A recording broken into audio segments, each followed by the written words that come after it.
Thank you for joining us for The Drive Back, the movie podcast where we imitate our favorite thing to do after a movie, which is to talk about it on the ride home. My name is Garrett, of course, and I'm joined by my good friend and co-host Adrian. Hey there. And today, we're going to be taking a look at the Disney Plus Premier Access exclusive, Raya and the Last Dragon. Our review coming up on The Drive Back.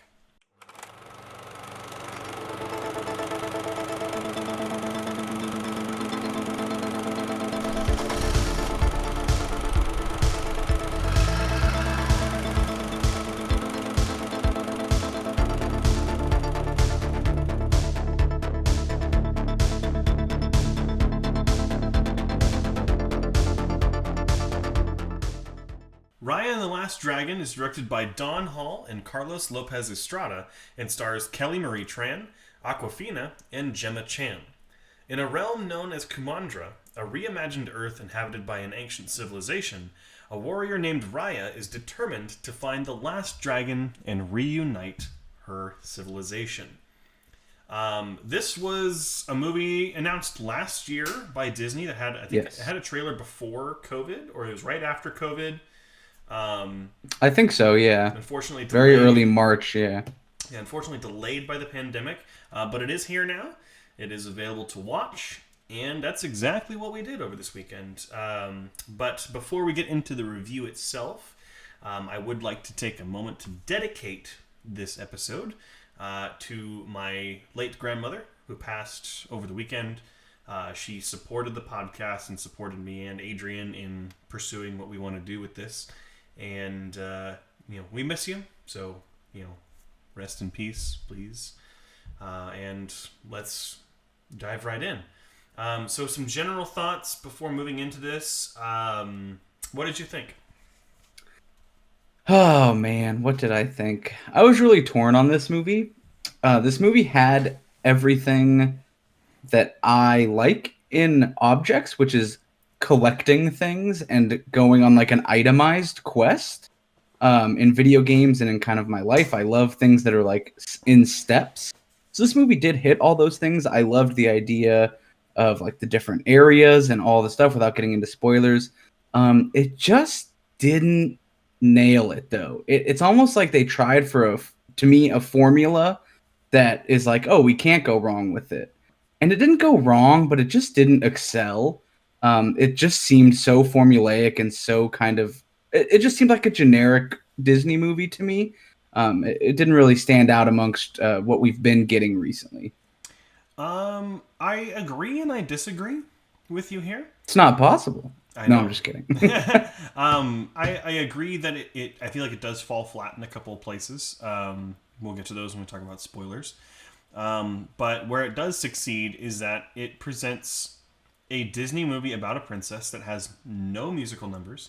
It has no singing. It is more of a fantasy epic. And that is a redeeming part of this movie for me. There are its lighthearted moments and its humor, which we'll talk about more in the spoiler section. But I definitely think I think we're both pretty much on the same page that it's worth a watch after it's available for free. I would agree with that. Yeah, I don't think I would pay again. Obviously I've seen it, but I wouldn't had I seen it, if that makes sense. But yeah, I think that it is worth a watch. It is a good movie. It's just not worth the price of admission right now. Yeah, it doesn't hit the same heights as like Moana or as even like Zootopia, I would say. But I think it's at least trying to get close, and I have to give it some points for that. It does feel like there is some love and care and attention put into this movie that I would say even like Moana didn't have in some areas. Yeah, and I think the lack of music is good and bad. I like that they're moving kind of towards this more, we don't always have to have a musical. I'm all for that, as much as I love musicals. I think what this movie did excellently was give us a strong female character that was not limited by anything. It was just her completing a quest, which I think is super important, right? You look at Frozen or Moana, there's always like a drawback to their capabilities in some way. And this movie, to me, she was one of the best fighters, one of the smartest people, like everything she had, and that wasn't taken away from her at any point. It was just about using her abilities to succeed in her mission, which I thought was really good. Yeah, and she has her moments where she does fail. I mean, that's very important for characters to have, and we'll get into those again when we get into spoilers. But I mean, not that she doesn't fail, but she doesn't. It's not a limitation imposed upon her. It's just a standard failure or a mess Yeah, up. yeah, and It's nothing that is like, oh, she's not good enough or anything like that. yeah, or anything tied with her character or her gender Yeah. or whatever it may be. So, but let's go ahead and jump in. Let's get the spoiler warning out of the way. We both say it's worth a watch, definitely, but I would say wait until after. I think it's about 3 months until it's available as just a Disney Plus film like Mulan is now. So definitely give it a wait, I would say.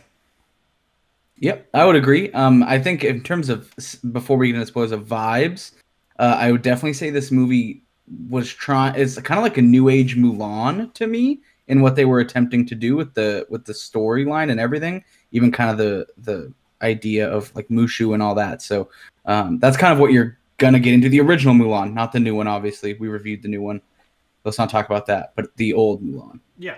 I would say if theaters are open in your area and if you feel safe enough to go in theaters, definitely I would see this in theaters. This is Absolutely a beautiful movie, and will definitely look a lot better on a movie theater screen than it would at home. So let's go ahead and get the spoiler warning out of the way. It is available with a $30 access fee on Disney Plus if you would like to watch it now.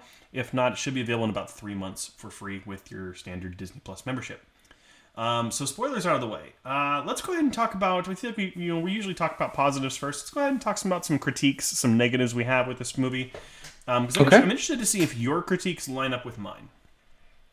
Okay, go ahead. I am still not sold on Awkwafina. Yeah, I mean, I think she did a serviceable job in her role.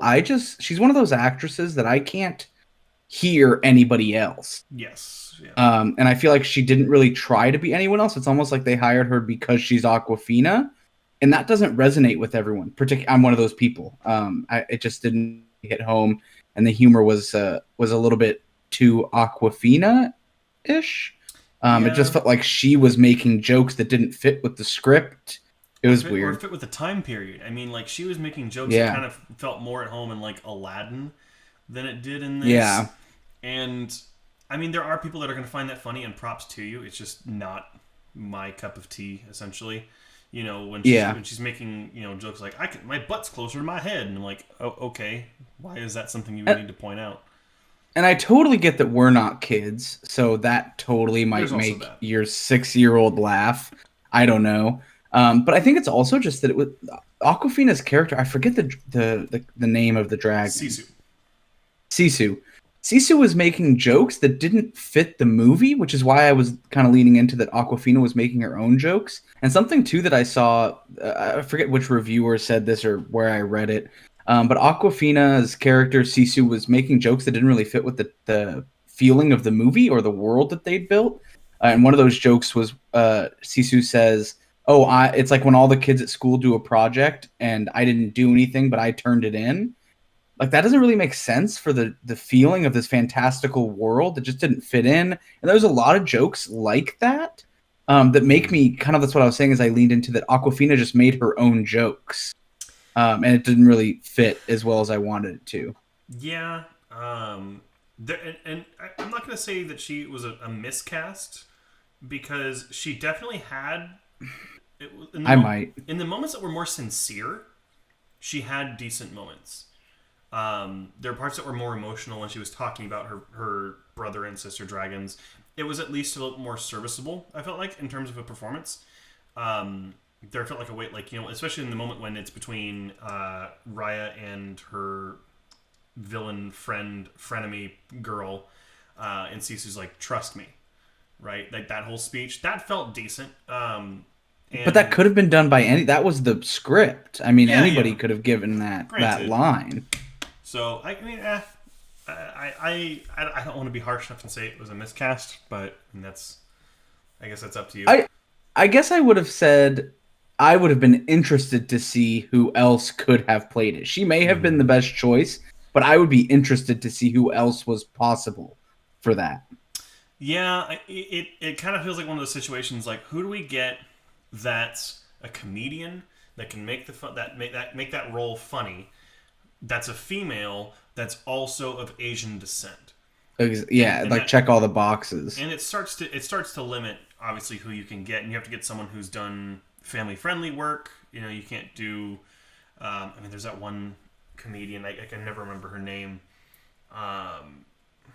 Anyhow, like she probably wouldn't have been a good choice. It was like, what if we put Bill Burr as the genie in Aladdin? Like it would, like. Why not? I mean, No, I'm why just not? It would have been fantastic to have a Boston genie. But I mean, like, Hey, that's totally Italian, but okay. I don't know accents. But I mean, she was the safe choice, and people know her name, so maybe that's why they ended up going with her. But I mean, it's not horrible, but it's not good either. It straddles the line for me. Yeah, and I think like moving on from her character or her embodying the character, the actual character, the way it was written was a little frustrating for me. I get that the whole movie is built around trust, and we need to trust each other and all that, but that's such a basic concept, and I get that it's difficult. But the character of Sisu herself just kept causing problems and not listening to anybody. And it was kind of like that Gilligan's Island feel to me. The first couple times, it was like, oh, she doesn't know the world. She thinks she's right. But after like severe consequences have happened, she continues to just not do what the warrior Raya tells her to do, and continues to like snowball into worse and worse effects. It just kind of got frustrating for me. And to be fair, Raya doesn't do really anything that she says either, and she ends up being right a lot of the time when it comes to trusting others and placing trust in others. So there is also that. Another negative I do want to talk about this movie, it's a quick nitpick for me, but it falls into the Zootopia curse, which we're going to get a little not safe for work here for a second. I don't like the design of the dragons. Now, that's not to say I don't like Asian-inspired dragons. I mean, at first when I saw, or Asian, design dragons, not inspired, duh. But like, I've been so ingrained in D&D. When I first saw the trailer for this, I was like, why doesn't she have wings? Why is she looking like a snake? And I was like, oh wait, it's the Asian heritage. Think about Mushu, yeah. Yeah, but when it actually comes down to it, when I say I don't like the design, it looks like a furry's dream. And I just know that there is going to be all kinds of fan drawings about those characters online in the next couple months. And that bugs me because, I mean, you saw a lot of stuff that came out when Zootopia was released. And still to this day, the number of fan fictions about Judy Hopps and Nick the Fox is just disgustingly sickening. I haven't seen much of that. I'm not sure what internet you're Reddit on. And 4chan, and oh man, it's disgusting. But like it kind of falls in that choice, like not that choice, that vein where it's like the character's designed in a way that people could take it in some very lewd directions, and it doesn't sour the movie for me. It sours the character. So it's kind of a weird nitpick. Sure, I can see what you're saying. I definitely didn't not like the character design. I do think I would have liked it if the dragons were more just dragony, like How to Train Your Dragon. I think it would have added a more serious tone to the movie, or just more animalistic. They were too human. Well, she turns into a human. Well, I mean, like the way they moved and like. Yeah, spoke. I think it would have been an even more powerful distinction if they were very kind of, I guess I'll use your word, animalistic in their dragon form, and then very human in human form. Mm-hmm. I think that would have really created kind of that stark contrast, and maybe they could have played with that, right? They could have had her turn back into a dragon, and it's more intimidating. And yeah, so I just kind of had an issue. I can see what you're saying. It's a different issue I had, but I don't think it again serviced the movie for the better. I think it just kind of left it in the middle again. Yeah, definitely. Anything else you would kind of label as a critique or a criticism? I'm trying to think. A lot. Yeah, it's kind of like similar in that same vein as the humor for me. I kind of justified it based on it's for kids.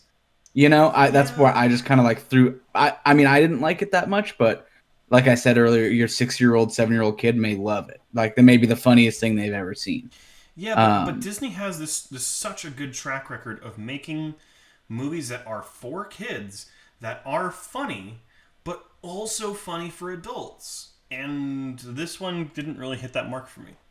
I'd agree. I think most of the jokes missed. I could tell when the jokes were happening, and then I didn't care. But I think another thing that I had while watching it was the baby, with like friends with the monkeys. I think that could have just been done way better because sometimes the baby speaks in most words, and then other times can't speak. And I think it would have been way cooler for them to have like her raised by actual monkeys and be more aged like the boy on the boat. Yeah. Um, Yeah. and contribute more. I just felt like the baby was, again, for that. It was maybe yes for the kids watching it, but it just felt so odd to me. It just Yeah. didn't really fit the It story. was a weird choice. And some of the humor is good. I mean, there are some of the moments when they're sneaking around like Mission Impossible that are actually pretty funny. But it's not consistent enough for me to say that it was a good choice. Exactly. Yeah, and same Like with, sometimes it's good, sometimes it's pretty bad. yeah, and same with the older kid. A lot of his like cringy restaurateur businessman stuff were like, it was pretty cringy, you know. Like, yeah, you got like mild, you got hot, and then you got like bomb spicy. Like it kind of. I will it fell tell you flat. though, while watching it, I have experienced somebody telling me like we've got hot, and then the bomb spicy, and then I had the bomb spicy, and exactly what happened in the movie happened to me. I thought I was dying. So I've actually thought that was pretty funny because that is a thing that exists. Is like, oh, we have hot, very hot, and then we have hot. So that felt actually really fun to me. But yeah, I just think Disney missed it on this one. There's a lot of positives that I do want to get into. Yeah. But in terms, like, it just was, and it's not like it's a bad movie. It just was very flat because the negatives equaled the positives, and no one outweighed the other. Yeah, one last negative I'll get into before we get into our positives, because as we said, there are a lot of them, is really kind of hammering the point home that humans are terrible people.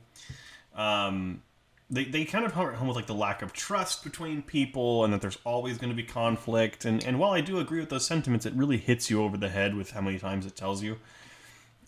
Even up to the last 10 minutes, you know, Yeah. like there's so many ways to do more beautiful storytelling, but unfortunately they kept falling into that trap of, no, I can't trust her. No, it's horrible. We don't do that here. It's 500 years later. Like, Yeah, it seemed like they were trying to do one of those, like, oh, we'll make a statement while making this movie. yeah, But then they were just so overtly making the statement yeah, that you kind of were just like, I get it. Like, we can't trust. We can move on to trusting eventually. Like, let's get to it.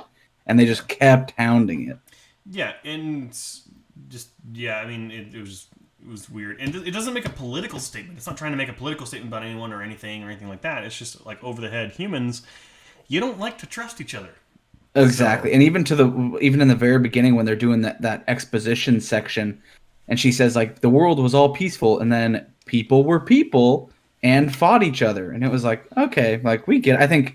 I think someone actually was like, whoa, that's a big statement right there.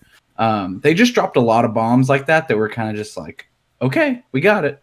I think they missed a chance to do a pop cover of "People Are People" for the the outro song.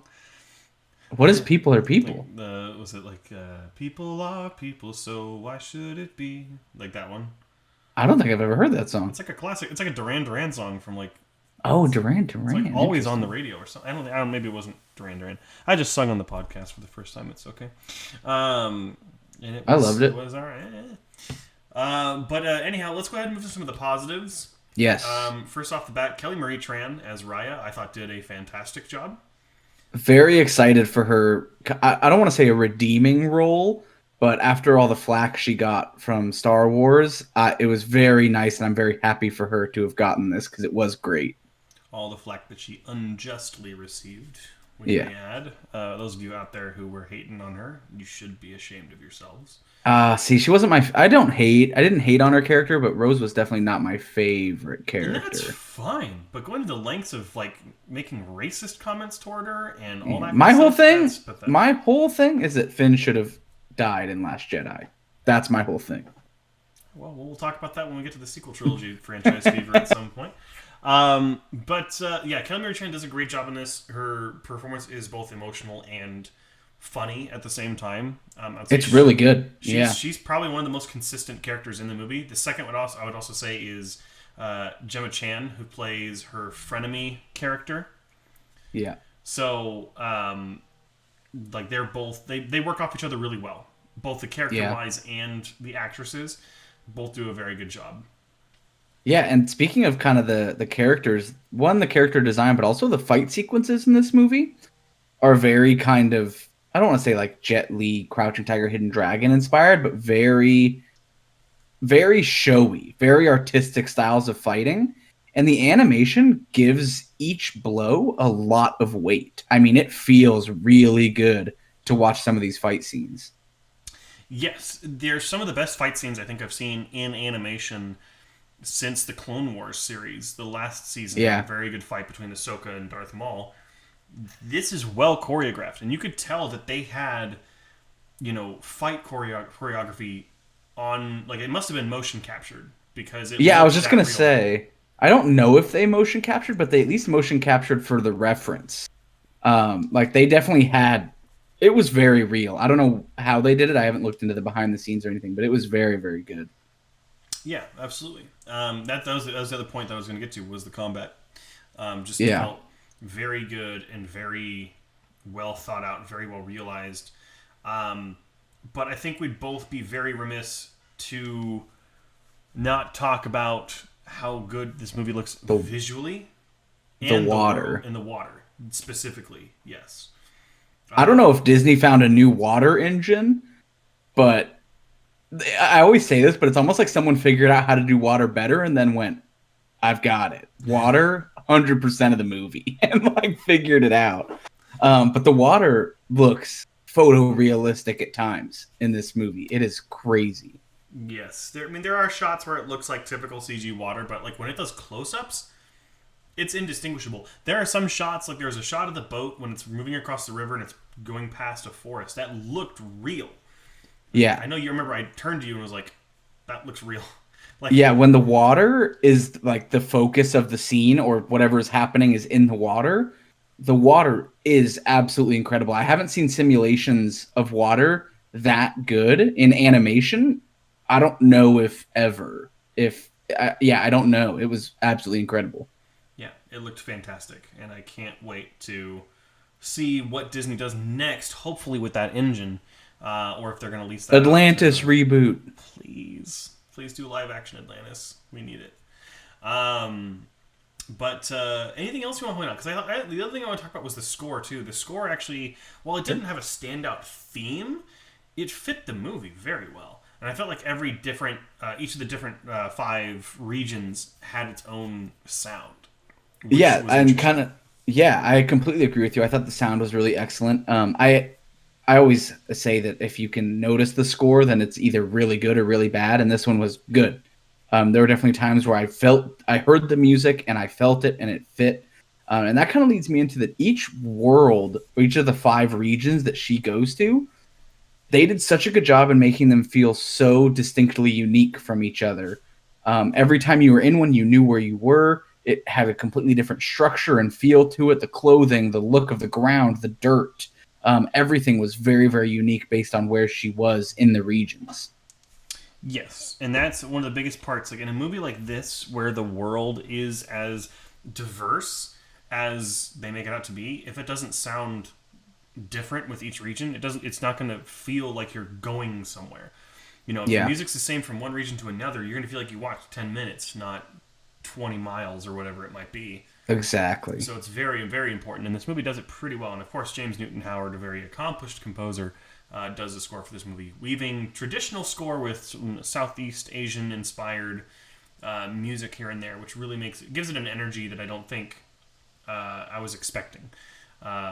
which was really nice. Yeah, and I think something that's really cool too is just kind of the plot of this movie. She kind of goes around to each of the 5 regions and builds a team from these regions. Like there's someone that joins her on each section. And there's one thing that I really in particular liked, which is when she went to the spine, that she didn't take the stone from him. He agreed to come along. I thought that was a really cool storytelling move. And then I also really, really liked that at the end, I didn't even realize I had one person from each region to do the final trust scene. I thought that really built up extremely well and was really, really enjoyable. And then I also want to point out my number one positive, which is that trust scene, maybe the last 10 minutes of the movie, was so awesome that it was giving me like the end of Guardians of the Galaxy vibes when they hold the stone. Just gonna say it felt like a ripoff of Guardians. Yeah. Oh, I don't think it was a ripoff. I just thought it was really good. In a good way. Not like a... Yeah, the music was swelling. It was chaotic, and then the sacrifices being made. I just thought it was awesome. I mean, if the movie's worth it just for that payoff, if not nothing else, they did an excellent job on that. Yeah, absolutely. Anything else you want to highlight? Because I'm kind of tapped out. I mean, I got nothing really else. Sure. Yeah, I think this was a good step for Disney. I'd like to see more like this, especially. I mean, I'm all for the female empowering lead roles. And I think this was a huge step. I love that we got an East Asian or South Asian hero princess for all the young girls that like to dress up. I think this is a great one to do. So I'm really excited to see all the costumes and everything. I think this is going to be great for just empowerment in general. Like I said, she is a fully capable person of completing this mission without any help. She does it on her own. And yeah, there's setbacks, but I think this movie does a great job of teaching you can get back up from those setbacks and keep going. But yeah, like I said, those 10 minutes to me made the entire film, and I would love to talk. I mean, if I could, I would talk about that scene out of all of them forever. But yeah, it's just really, really good all around. It's a fun movie. I hesitate calling it a great Disney film. It's definitely a step in the right direction when it comes to representation and putting strong female characters on the screen that have purpose. There's nothing like holding them back, but you are seeing obviously natural failures that anyone would have. So it's a very refreshing film in that way, and it should be noted as this is a way you do a lead female character right, as opposed to other films that try and do the same thing. But I think aside from a potential miscast with Awkwafina and really, really miss occasional hit humor, it's still a fun movie. And I think something else that I did have a negative about was I personally, maybe again, because I'm older, but I would have enjoyed if the movie was a little bit longer and they had more trouble collecting each fragment of the stone. I think it was very much go to point B. Okay, I already know where the stone is in my head, so I'm just going to go get it. And I think it would have been cooler to maybe have them like roll into town and have to they could do a montage, but at least like ask around, figure out where the fragment's being held. And maybe each one had a different obstacle for her to overcome regarding trust, which was the message of the movie. Like they either have to hold each other up and trust each other and like build that over time. I very much felt it was too just linear of like, okay, got it, next one, got it, next one, got it. I think maybe like a montage with like a Guy Ritchie style like dialogue scene, kind of like King Arthur: Legend of the Sword, just like kind of like quick monologue where they're talking about the plan, but at the same time it's going on, and then they cut back. Yeah, that just kind of explain like that things happened, that they've had to find it out. And I also think that if like one of them in the spine could say, like the fragment is stored in the mountain, and it's all like you have to cross this canyon, and the only way to cross was to build a human bridge where you had to trust each other with your life. Yeah. Stuff like that I think could have really added more of that trust dynamic. It kind of felt like no trust for 95% of the movie, and then all trust was expected at the very end. And I think it would have been cooler to see it build throughout. And I think the other part that kind of bugged me is that like these are supposed to, like the dragon gem pieces are supposed to be so highly sought after and protected and valuable, yet all the pieces were obtained relatively easily. And everyone knows where they are immediately. Yeah, it was just odd. Yeah. But let's go ahead and dive into our final scores for the Raya and the Last Dragon. I don't know why I said the in front of Raya's name. What did you give this movie? I'm curious to see what you thought. Sure. I gave this movie a nice and personally well-rounded 72. I thought this movie was good. I don't think it is going to... It might win awards for animation, but I don't think it's going to win... I don't think it's going to sweep anything, and it's not going to be one of the top 5 films of the year, like Soul. I think this will get lost over time as of right now. I think this might be one that I don't think it will be like a Frozen or a Moana that will stick with people and have me singing the songs 6 years later. I think this one will get lost to time. But I mean, don't quote me on that. I don't know. That's just how I feel after one watching. Who knows? If I start seeing memes and videos coming out about it, I may find out there's way more to the story than I saw. So we'll see. Kind of waiting for a Cinema Wins Everything Great About Raya and the Last Dragon to appreciate some of the because those definitely do change my mind. Yeah. So not Cinema Sins, Cinema Wins, the better channel. Already creating some drama here. Ooh. As far as my score, I'm really close to you. I gave it a 70. Again, a good movie. It's just not great. It's not exceptional. Yeah. It's definitely about what I thought it would be when I saw the trailers. I mean, they could have gone full fantasy epic, which would have been actually, I think, a better choice. Would have been to go like a full Lord of the Rings style, like fantasy adventure.